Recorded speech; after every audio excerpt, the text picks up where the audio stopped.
자, 안녕하십니까. 홍화상입니다.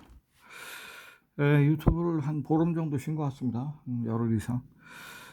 사실은 조금 건강에 문제가 생겨서 병원에 좀 입원을 했습니다.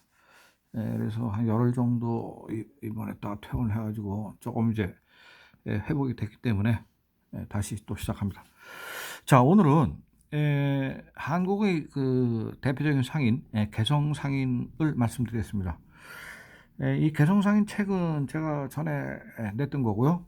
우리나라에서는 처음으로 개성상인에 대해 썼지만은 그 자료가 아주 절대적으로 부족해서 그 개성이 이제 이북 땅이 되기 때문에 이 자료가 남아있는 게 없습니다.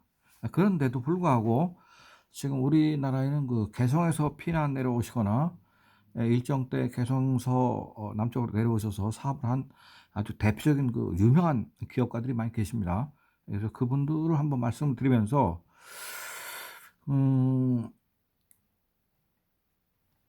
여기 이제 보면은 우리나라의 지도인데 우리나라에도 그 유명한 상인들이 있었다고 합니다. 대표적으로 이제 개성 상인이 유명했고요. 그다음에 이제 종로 상인, 우리 지금 종로 2가에 있는 옛날에 육의전 있었던 쪽에 이제 종로 상인들이 있었고요. 그다음에 그 충남 강경에 지금 젓갈로 유명하죠. 강경 상인이 있었고, 그다음에 그 강진의 병영, 지금 그 도자기를 많이 좀 굽고 있죠. 병영의 병영 상인이 조선시대 때 유명했다고 합니다. 그다음에 이제 경강 상인, 그래서 아마 뭐 마포강 나루를 중심으로 해가지고 주로 이제 그 우리나라도 조공 연안무역이 있었으니까 이런 대표적인 상인들이 있었는데 이 개성 상인의 경우는 이 고려시대 때 이제 뭐 아시다시피 굉장히 그 번창한 상인들이고 중국의 영파를 가니까 영파에 고려 사신관이라는 게 있는데 그 안에 그 개성 상인들이 당시에 수출했던 천년 전에 수출했던 그런 그 도자기라든지 뭐 한지, 그다음에 뭐 화문석, 뭐 인삼, 뭐 이런 것들이 그 진열되어 있는 걸 제가 본 적이 있습니다. 그래서 그 개성 상인이 그 상당히 글로벌했습니다. 옛날에 이미 그 영파에까지 수출을 하고 또 영파에 와 있었던 그 대식국의 상인들, 예를 들면 아라비아, 중동 상인들이 개성 상인이 수출한 인삼을 중동 지방으로 갖고 가서 거기서 로마 사람들이 와가지고 시리아의 뭐 다마스커스 같은 데 와서 개성의 인삼을 사다가 로마 사람들까지 먹었다고 합니다. 그러니까 뭐 그 당시에 이미 아주 글로벌 무역을 한 거죠. 자, 오늘 개성 상인의 그 대표는 뭐 일본의 이제 오사카 상인이 유명하다고 하죠. 제가 뭐 오사카 상인 책도 냈고 또 오미 상인도 유명한데 사실은 이제 이 한국에는 개성 상인이 있는데 일본을 대표하는 상인은 오미 상인이 그 뿌리가 사실은 개성 상인이었다 하는 거가 제가 한 10년 전부터 조사해서 한번 유튜브에서도 말씀드린 적이 있습니다. 자, 개성 상인은 이 한 우물만 판다라는 전문가 정신, 그 다음에 한 가지 일을 천년씩 해왔다, 그 다음에 신용을 목숨처럼 여겼다라고 그런 그 상도의를 가지고 장사를 했는데 그 대표적인 분이 바로 우리나라의 태평양 화학의 이 서성한 회장입니다. 자, 뭐 유명하죠? 다 아시죠? 태평양 화학 아모레 화장품입니다. 서성한 회장님은 1923년에 태어나서 2003년에 돌아가셨는데 이분은 이제 고향이 이제 개성이죠. 개성인데 이분은 이제 6.25 때 피난 나온 게 아니고 6.25 전에, 그러니까 해방 무렵에 이제 개성에서 그 중경소학교라는 초등학교를 나오신 다음에 그 집안이 그 창성상회라고 그 개성에서 제법 큰 이 상점을 하고 있었다고 합니다. 그래서 이 창성상회에서 그 북한 그 개성이 이제 북한이 되기 직전이죠. 고려백화점이라는 백화점이 있었는데 이 고려백화점 안에 매장을 낼 정도로 굉장히 비교적 장사로서는 성공을 했는데 1946년경에 이제 북한이 이제 적화가 되면서 그 무렵에 서울로 내려오셔서 그때부터 이제 서울에서 화장품 사업을 시작을 하신 거죠. 그 젊은 분들은 잘 뭐 모르시겠지만은 뭐 전 좀 나이가 있기 때문에 우리 어머니가 이렇게 화장품 화장을 할 때 그 가루분 같은 거 이렇게 바르고 그러는데 그때 그 바로 태평양 화학에서 나온 그 가루분 같은 걸 많이 쓴 걸 어렸을 때 봤습니다. 그리고 인제 여기 구리무라고 썼지만은 이 크림을 옛날에는 일본식 발음으로 구리무라고 했는데 이런 거를 이제 팔면서 이분이 사업으로 성공을 하셨죠. 자, 회사를 차린 거는 1945 년이네요. 전 6 년인 줄 알았더니 1945년 서울의 남창동에 태평양화학이라는 회사를 설립을 해 가지고 그때부터 인제 본격적으로 화장품 사업에 뛰어드셨는데 멜로디 크림이라는 거, 그다음에 포마드, 머리에 바르는 기름이죠. 포마드를 출시했다는 거죠. 옛날에는 그 아직도 일정 때 발음이 남아 있기 때문에 멜로디란 표기를 멜로디라고 지금 표기를 했네요. 이 당시의 라벨입니다. 그전까지 일본 사람들이 지배를 할 때는 그 사람들이 그 한반도 시장을 먹으려고 일본의 화장품 회사들이 많이 진출했죠. 뭐 예를 들면 시세이도 같은 데도 이미 다 진출해 있었고. 그래서 이 사람들이 일본 사람들이 떠나고 난 뒤에 인제 일본의 화장품 회사들이 다 떠나니까 이제 국내에서 인제 기업인들이 화장품을 만들기 시작하는 거죠. 여긴 제가 쓰지 않았지만 그 한국 화장품의 임광정 회장님 같은 경우도 그 개성 사람입니다. 그분도 뭐 우리나라의 대표적인 그 화장품 회사 창업주죠. 그래서 그 일본 사람들이 그 독점하던 화장품 원료를 조달을 해 가지고 뭐 그 당시에는 우리나라가 이 뭐 산업이라는 게 아예 없을 때니까요. 일본 사람이 그 떠나고 난 다음에 적산 기업이나 적산 가옥을 다 물려주고 떠난 다음에 막 맨땅에 그냥 헤딩하던 시절입니다. 그래서 화장품의 원료를 조달하는 데 성공을 했고 그다음에 신제품을 이제 그때 국산 제품을 만드는 독자 연구에 들어가 가지고 개발에 성공했고 크림통, 구리무통이라고 썼는데 크림통 이런 거 하나를 제대로 만들 수 없는 나라였습니다.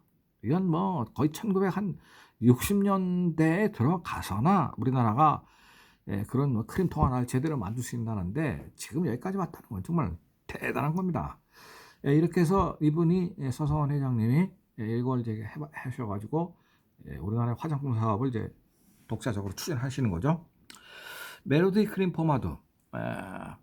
그 당시는 그 최고의 품질로 인정을 받아서 시장을 석권을 했는데 그 와중에 6.25가 터졌습니다.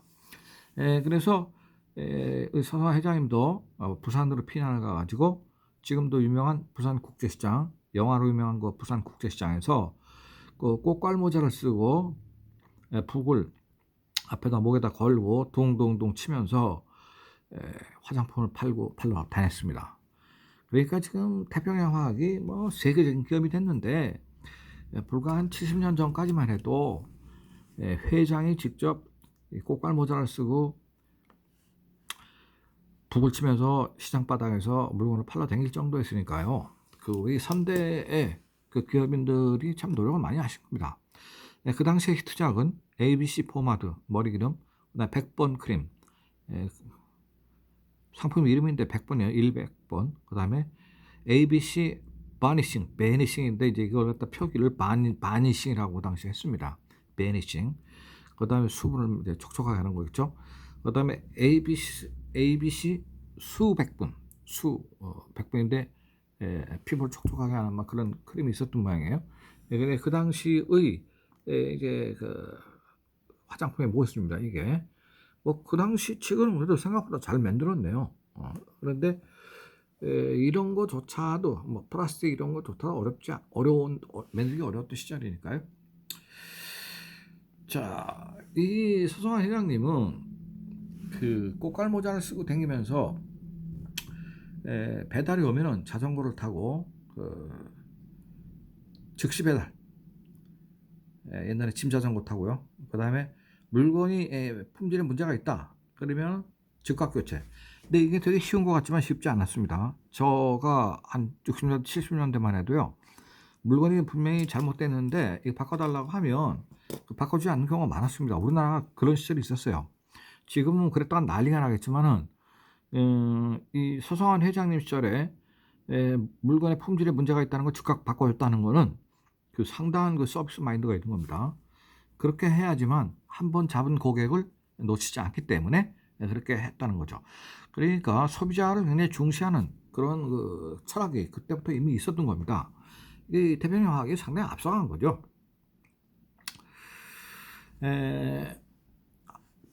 조금 나이 드신 분들은 아시겠지만 지금도 있지만은 그 아모레 아줌마라는 게 있잖아요.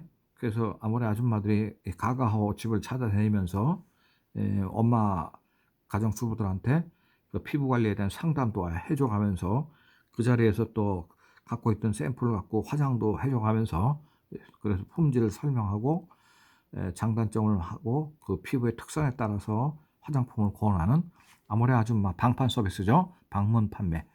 이걸로 아주 뭐 데이트 쳤죠. 뭐 저희 어렸을 때 아주 흔하게 보던 광경입니다. 그 화장품 아주머니들이 집집에 막 찾아오셔가지고 우리 어머니한테도 해주고 그랬습니다.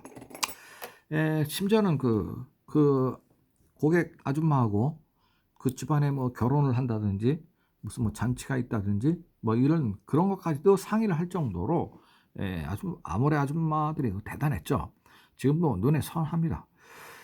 그래서 이러한 노력의 결과로 국내 시장 점유율을 약 70%까지 가져갔다는 게 이제 태평양 화학의 마케팅입니다. 그 손환 회장님은 고객을 찾아가는 정신,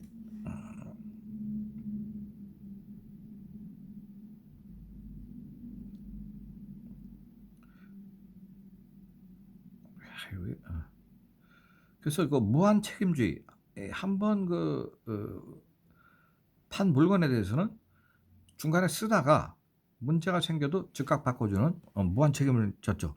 이런 경우는 사실 쉽지 않거든요.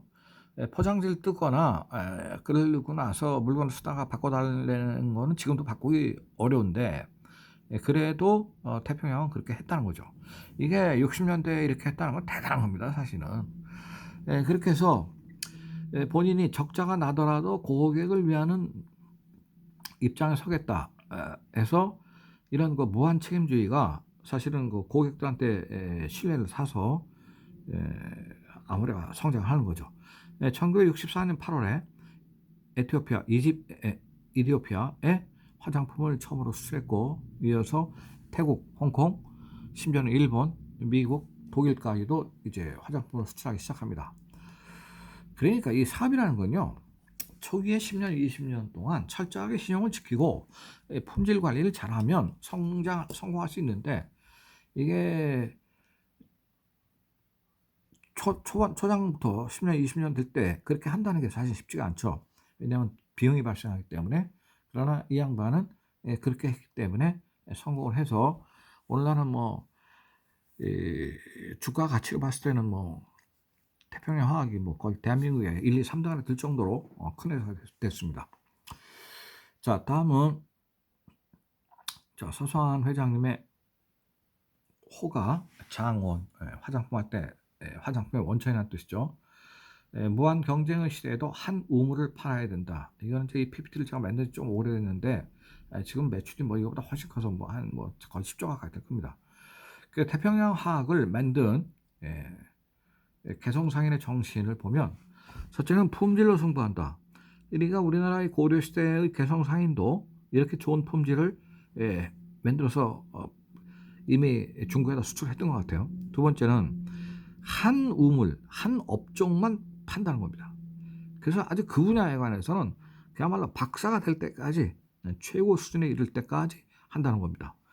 세 번째는 한 번 잡은 고객은 절대로 놓치지 않는다라는 정신을 가지고 오늘날의 태평양 화학을 만드는 거죠. 이 창업주의 정신은 굉장히 중요합니다. 그 현대그룹의 정재영 회장님의 정신이 계속 지금 3대를 이어서 내려오듯이 삼성그룹의 이병철 회장의 정신이 지금 3대를 내려오듯이 이 창업주가 만든 원리 원칙을 한번 세워놓으면 그 원리원 측에 계속 경영학을 가미해 가지고 승부를 하게 되는 거죠. 지금 현재 태평양학은 이 세 가지 원칙을 가지고 여전히 기업 경영을 잘하고 있고, 이제는 뭐 아시아 정도가 아니라 뭐 전 세계를 대상으로 해서 지금 나가고 있죠. 좀 더 커 가지고 세계적인 뭐 프랑스의 뭐 샤넬이라든지 루이비통 그룹 같은 그런 큰 회사가 되기를 기대하고 있습니다. 자, 오늘 개성상인의 첫 번째 시간 태평양학의 서성한 회장님 편을 말씀드렸습니다. 다음 시간에는 에이스 침대의 안유수 회장님을 비롯해서 개성에서 내려와서 사업적으로 성공한 분들의 말씀을 드리겠습니다. 대단히 감사합니다.